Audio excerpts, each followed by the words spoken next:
জাহান্নাম।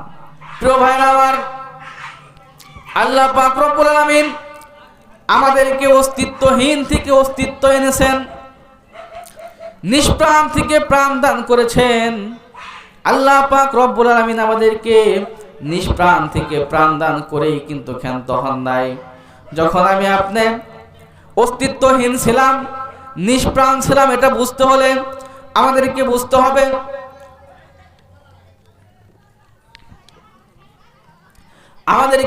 হবে নিষ্প্রাণ মানে কি। মানুষ জন্মগ্রহণ করার পূর্বে, মানুষ জন্মগ্রহণ করতে হলে যে পদ্ধতি অবলম্বন করতে হয়, এটা আপনারা যারা যুবক আছেন সকলে আপনারা জানেন। অর্থাৎ মানুষ পিতামাতার মাধ্যমে সন্তান জন্মগ্রহণ করে। সন্তান জন্মগ্রহণ করতে হলে মানুষকে খাবার গ্রহণ করতে হয়। খাবার থেকে মানুষ তার অস্তিত্ব পায়। অর্থাৎ আমাকে খাবার খেতে হবে, ভাত খেতে হবে, আমাকে রুটি খেতে হবে, আমাকে গোশত খেতে হবে। আপনি যে ভাত খাবেন, রুটি খাবেন, গোশত খাবেন, এগুলো প্রাণহীন, এগুলোর প্রাণ নাই। এগুলো খাওয়ার পর আপনার শরীরে শক্তি হবে, আপনার শরীরে এগুলো থেকে শুক্রাণু হবে। সেই শুক্রাণুর মধ্যে আপনার আমার জীবন থাকবে, সেটা মায়ের রিহিমের মধ্যে গিয়ে সেটা থেকে আপনি নিষ্প্রাণ থেকে প্রাণে চলে আসবেন। অর্থাৎ আপনি মৃত্যু থেকে জীবিত হবেন। সেখান থেকে এক ফোঁটা নাপাক পানি থেকে আপনাকে রক্ত জমাট হবে, সেখান থেকে গোশত হবে, সেখান থেকে মায়ের বুকে, মায়ের পেটের মধ্যে মানুষের অস্তিত্ব আকার ধারণ করে 9 মাস পর, 10 মাস পর দুনিয়ার মধ্যে আমরা আসব। আল্লাহ পাক রব্বুল আলামিন কত দয়া করেন, কত মায়া করে সেই নিষ্প্রাণ থেকে প্রাণে আনতে কত প্রসেসিং এর মাধ্যমে আল্লাহ পাক রব্বুল আলামিন মায়ের পেটের মধ্যে আমাকে আপনাকে লালন করলেন, পালন করলেন। সেখানে খাবার দেওয়ার মতো আমার আপনার কেউ ছিল না, কিন্তু আল্লাহ পাক রব্বুল আলামিন মায়ের পেটের মধ্যে আমার আপনার খাবারের ব্যবস্থা করলেন। দুনিয়া থেকে, মায়ের পেট থেকে দুনিয়াতে আসার পর মহান আল্লাহ পাক রব্বুল আলামিন আমাদেরকে খাবারের জন্য কত সুন্দর করে মায়ের বুকের মধ্যে আমাদের খাবার রেখে দিলেন। যেই খাবার খেলে আমার ঠান্ডাও লাগবে না, যেই খাবার খেলে আমার কোনো গরমও লাগবে না, এমন সুন্দর খাবার আমার জন্য মায়ের বুকের মধ্যে রেখে দিলেন। এরপর আমি যখন খাবার খাওয়া শিখলাম, আমার হাত পা হলো, দাঁত হলো, খাবার যখন খাওয়া শিখলাম, এবার শক্ত খাবার আমরা গ্রহণ করতে শুরু করলাম। প্রিয় ভাইরা আমার, আল্লাহ পাক রব্বুল আলামিনের তার নিয়ামত দুনিয়াতে আমরা খাইতে শুরু করলাম। এবার আমরা মাছ খাই, মাংস খাই, আমরা কত খাবার খাই। আল্লাহ পাক রব্বুল আলামিন বলেন, হে বান্দা, আমি তোমাকে তোমার মায়ের পেট থেকে শুরু করে নিয়ে জন্মগ্রহণ করার আগ পর্যন্ত এবং জন্মগ্রহণের পর তোমাকে ধাপে ধাপে যখন যা লাগবে সব কিছু তুমি কিন্তু চাও নাই আমার কাছে। এজন্য তোমার বাবা মা আমার কাছে কিন্তু চার্জ দেয় নাই, টাকা পয়সা দেয় নাই। সব ব্যবস্থা তোমার জন্য আমি করলাম। সব ব্যবস্থা তোমার জন্য আমি করার পর তখন তুমি যখন বড় হলে, তুমি যখন কথা বলতে শিখলে, ডাকতে শিখলে, পড়তে শিখলে, হাঁটতে শিখলে, চলাফেরা করতে শিখলে, এবার আমি দেখি তোমার চলাফেরা, তোমার কথাবার্তা এগুলো কি আমার পক্ষে যায় নাকি আমার বিপক্ষে যায়। প্রিয় ভাইরা আমার, এই যে আলোচনা যতটুকু আমার হলো, আমি আপনাদেরকে একটা কথা বোঝাতে চাচ্ছি, সেটা হচ্ছে আমরা নিষ্প্রাণ ছিলাম, নিষ্প্রাণ থেকে প্রাণ আমাদেরকে দিলেন আল্লাহ, দিয়ে আমাদেরকে লালন পালন করে ছোট্ট থেকে আমরা বড় হলাম। এখন আমরা হাঁটতে পারি, বলতে পারি, এখন আমরা চলতে পারি, সব কিছু এখন আমরা পারি। কিন্তু এর পিছনে যে মহান আল্লাহ পাক রব্বুল আলামিনের আমার আপনার উপরে যে অনুগ্রহ, যে দয়া আর যে মায়া, এই দয়া মায়া, এত আদর সোহাগ, এত মায়া মহব্বত, এত কিছু করে যে বান্দাকে আল্লাহ পাক রব্বুল আলামিন দুনিয়াতে লালন পালন করলেন বা করতেছেন, এখনো আমাদেরকে যে লালন পালন করতেছেন, অতএব এখন আমার চলাফেরা, আমার কথাবার্তা, আমার হাঁটা চলা, আমার বলা, এগুলো যদি আল্লাহর বিরুদ্ধে চলে যায়, কোরআনের বিরুদ্ধে চলে যায়, হাদিসের বিরুদ্ধে চলে যায়, রাসূলের বিরুদ্ধে চলে যায়, তাহলে বলেন আল্লাহ কি খুশি হবেন নাকি বেজার হবেন? একটু কথা বলেন, আল্লাহ কি খুশি হবেন না বেজার হবেন? অবশ্যই আল্লাহ বেজার হবেন। কি জন্য এটা আগেই বলেছি, আপনার খেয়ে আপনার পরে আপনার সাথে একজন মানুষ যদি কথা না শোনে তাহলে আপনি তার প্রতি বেজার হয়ে যান, আপনি তার প্রতি আশ্চর্য হয়ে যান, সেই কাজটা করতে পারলো। আল্লাহ যে আপনার উপর, আল্লাহ যে আমার উপর কত দয়া মায়া আর অনুগ্রহ করলো, এত দয়া মায়া অনুগ্রহ করার পর এখন যদি আমরা আল্লাহর পথে না চলি, আল্লাহর কথা না বলি, রাসূলের পথে না চলি, আল্লাহ কি বলেছেন তুমি নামাজ পড়ো, আল্লাহ কি বলেছেন তুমি রোজা রাখো, তুমি হজ করো, তুমি পর্দা করো, তুমি যাকাত দাও, দুনিয়ায় চলতে গিয়ে আল্লাহর নিয়ামত ছাড়া আল্লাহর দুনিয়ায় কেউ বাঁচতে পারে না আর পারবেও না। অতএব আল্লাহর খেয়ে আল্লাহর পরে সব কিছু করে এখন আল্লাহ লালন পালন করলো। এখন এত কিছু করার পর আমি এখন বড় হয়েছি, আমি চলতে ফিরতে পারি, এখন আমার স্লোগান যায় নিতার পক্ষে, আমার স্লোগান যায় আল্লাহর বিপক্ষে, যায় কি যায় না? অনেক সময় আমরা দেখি আমাদের স্লোগান, আমাদের কথাবার্তা, আমাদের নেতাকে খুশি করতে গিয়ে, আমাদের নেতা নেত্রীদেরকে খুশি করতে গিয়ে দেখা যায় কোরআনের বিপক্ষে চলে গেছে, কোন সময় হাদিসের বিপক্ষে চলে গেছে, কোন সময় রাসূলের বিপক্ষে চলে গেছে, কোন সময় স্বয়ং আল্লাহর বিপক্ষেও চলে যায়।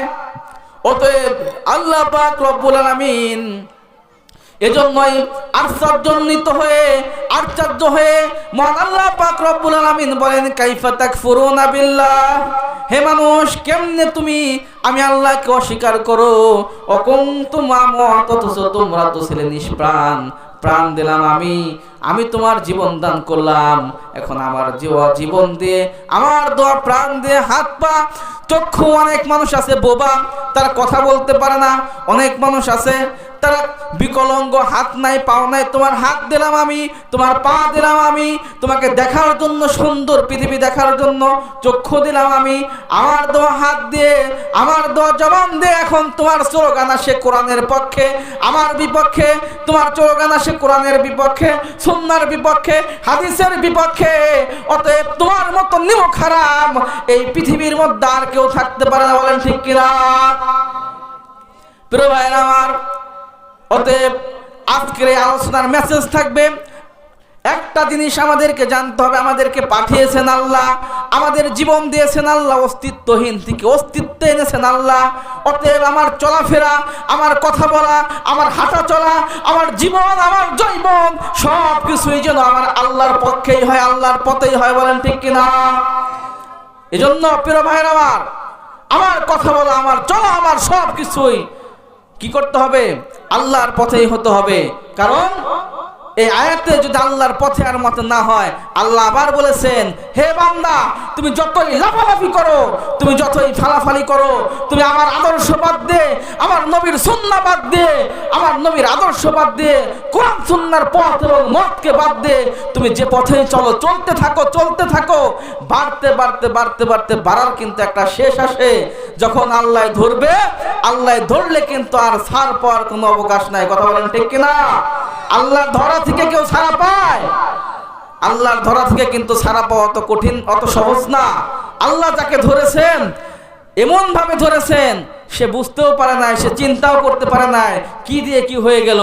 অতএব আল্লাহর কাছে যেহেতু আমাকে যেতে হবে, নিষ্প্রাণ থেকে প্রাণ দিয়েছেন আল্লাহ, অস্তিত্বহীন থেকে অস্তিত্ব এনেছেন আল্লাহ। এই দুনিয়ায় আমরা চলবো যে কয়দিন হায়াত আমাদেরকে থাকে, এই জীবনে জীবন থাকে, ততদিন পর্যন্ত আমার চলা, আমার বলা সব কিছুই যেন আমাদের আল্লাহর পথেই হয়, বলেন আমিন। প্রিয় ভাইয়ের আমার, আল্লাহর পথ, আল্লাহর মত, কোরআনের পথ, হাদিসের পথ আর মত বাদ দিয়ে উলামায়ে কেরামের বিপক্ষে গিয়ে যদি আমরা চলতে থাকি, তখন আমাদের কপালটা পুড়ে যাবে, দুনিয়াতেও কপাল পুড়ে যাবে, আখিরাতেও কপাল পুড়ে যাবে। আশ্চর্যের বিষয়, যারা এই বাংলাদেশের মধ্যে, সারা বাংলাদেশ না সারা পৃথিবীর মধ্যে কোরআন সুন্নাহর বিপক্ষে যারা অবস্থান করেছে, তাদের পতন একদম সুস্পষ্টভাবে সহজেই হয়েছে। এত কঠিন, এত জগদ্দল পাথর, মানুষ ভাবে কোনোতেই কিছু হবে না। সেই নমরুদ, ফিরাউনের ইতিহাস আপনারা দেখেন, দেখলে আপনারা বুঝতে পারবেন কোথায় দিয়ে তাদের অবস্থা কি হয়েছে, নিজেরাও টের পায় নাই, কথা বলেন ঠিক কিনা? এই বাংলার জমিনে, এই বাংলার জমিনে বিগত দিনে যারা কোরআন সুন্নাহর বিপক্ষে গিয়ে চলেছে, বলেছে, তাদেরও এমন অপমান লাঞ্ছনা হয়েছে, তারা নিজেরাও টেরও পায় না আসলে কোথায় দিয়ে কি হয়ে গেল। হায় হায়, এইভাবে যেভাবে এটা এরকম হবে এটা চিন্তাও করতে পারে না। বলেন ঠিক কিনা? প্রিয় ভাইয়ের আমার, নমরুদকে খুব বেড়ে গিয়েছিলেন, নমরুদ খুব বেড়ে গিয়েছিল, ফিরাউন খুব বেড়ে গিয়েছিল, কারুন হামান এরা সব খুব বেড়ে গিয়েছিল। কিন্তু এদেরকে পতন করতে আল্লাহর দোয়া কি অনেক বড় কিছু কর্মসূচিও লাগে নাই, অনেক বড় লোকদের মিছিল মিটিংও করতে হয় নাই। বিনা রক্তপাতে, বিনা মিছিলে, বিনা মিটিংয়ে তাদের পতন হয়েছে। ফিরাউনের মৃত্যু সাগরের মধ্যে পানি চুবাইতে চুবাইতে হয়েছে, হয় কি নাই? নমরুদের মৃত্যু মশা ঢুকেছে, একটা মশার ঢুকার পর আর তালবাল পায় না, পরে জুতার বাড়ি খেতে খেতে তাদের মৃত্যু হয়েছে, হয়েছে কিনা? প্রিয় ভাইরা আমার, আমাদের এই বাংলার সুজলা সুফলা শস্য শ্যামলা এই ইসলাম প্রিয় সোনার বাংলা, যেই বাংলাদেশের মধ্যে বিশ্ব ইজতেমা হয়, যেই বাংলাদেশের 90% উপরে মুসলমান মানুষ বসবাস করে, যেই বাংলাদেশের রাজধানীকে বলা হয়, ঢাকার শহরকে বলা হয় রাজধানীর শহর। ওলামায়ে কেরামের এই দেশে, আলেম ওলামার এই দেশে, মসজিদ মাদ্রাসার এই দেশে বসেও যারা কোরআন সুন্নাহ কেনে, কোরআন সুন্নাহর কণ্ঠকে যারা রোধ করতে চেয়েছে, তারা কি পেরেছে? তারা কিন্তু থাকতে পারে নাই, শেষ পর্যন্ত পালিয়ে যেতে বাধ্য হয়েছে, হয় নাই? পালিয়ে যেতে কিন্তু তারা বাধ্য হয়েছে। অতএব মনে রাখতে হবে প্রিয় ভাইয়েরা আমার, আমাদের যা কিছু আমরা করি না কেন, আমাদের একটা মূলনীতি থেকে আমাদের সরা যাবে না, মূলনীতি থেকে আমাদের সরা যাবে না। মূলনীতি হচ্ছে এই যে মোবাইলটা দেখেন, এই মোবাইলটা তৈরি করেছেন যে কোম্পানি, সেই কোম্পানি জানেন এর ভিতরে কি পার্টসপাতি আছে, কোনটা দিয়ে কি করতে হবে। আপনার বাসায় ফ্রিজ কিভাবে কি করতে হবে, কোনটা নষ্ট হলে কি করতে হবে। এই মোবাইল যখন কেনেন, ফ্রিজ যখন কেনেন, এখানে কিন্তু ক্যাটালগ দেওয়া থাকে, একটা ছোট্ট বই দেওয়া থাকে।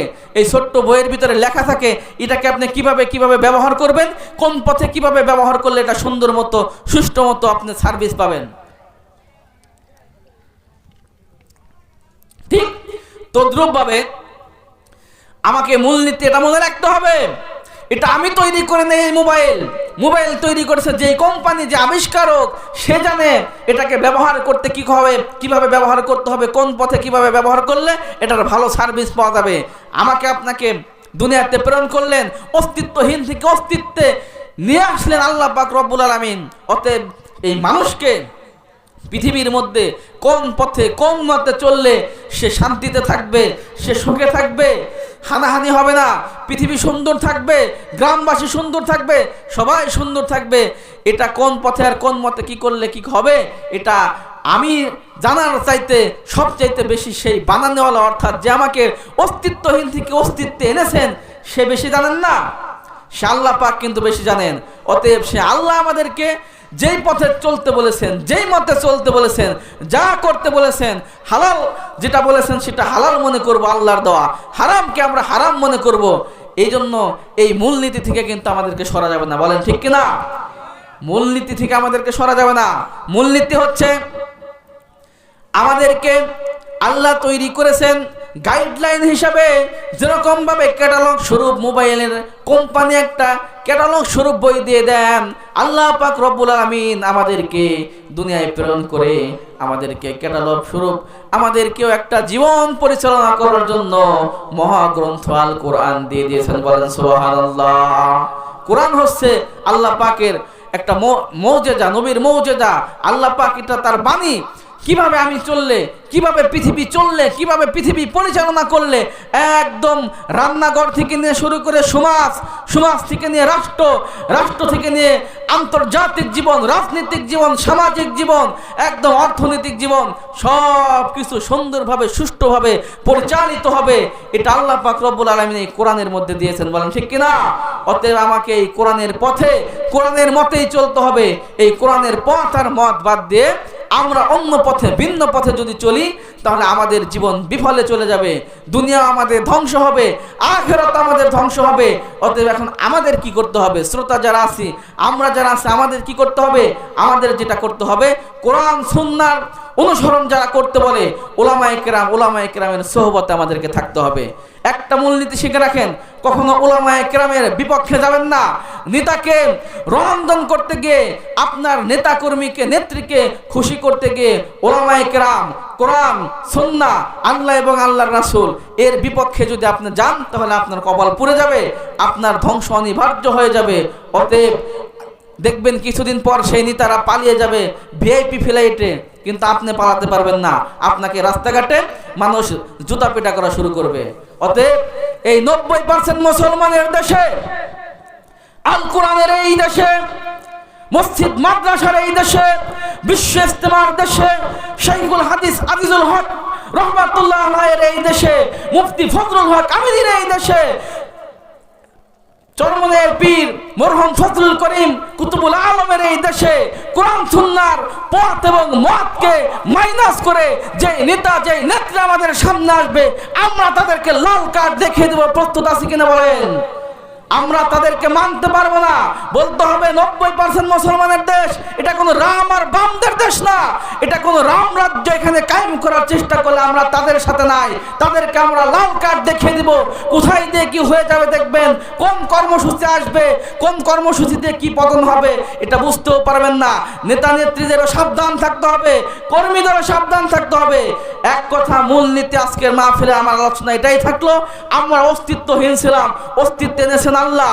আল্লাহর দোয়া হাত, আল্লাহর দোয়া পা, আল্লাহর দোয়া জবান, আল্লাহর দোয়া আমাদের এই কুওয়াতে তাকাল্লুম স্পিকিং পাওয়ার, আপনার কথা বলার শক্তি কোন প্রকারে যেন আল্লাহর দোয়া আইনের, কোরআন সুন্নাহর বিপক্ষে, উলামায়ে কেরামের বিপক্ষে, মসজিদ মাদ্রাসার বিপক্ষে না যায়। এই মেসেজটুকু আপনাদের প্রতি থাকবে। আমরা মানব তো ইনশাআল্লাহ। আল্লাহ পাক রব্বুল আলামিন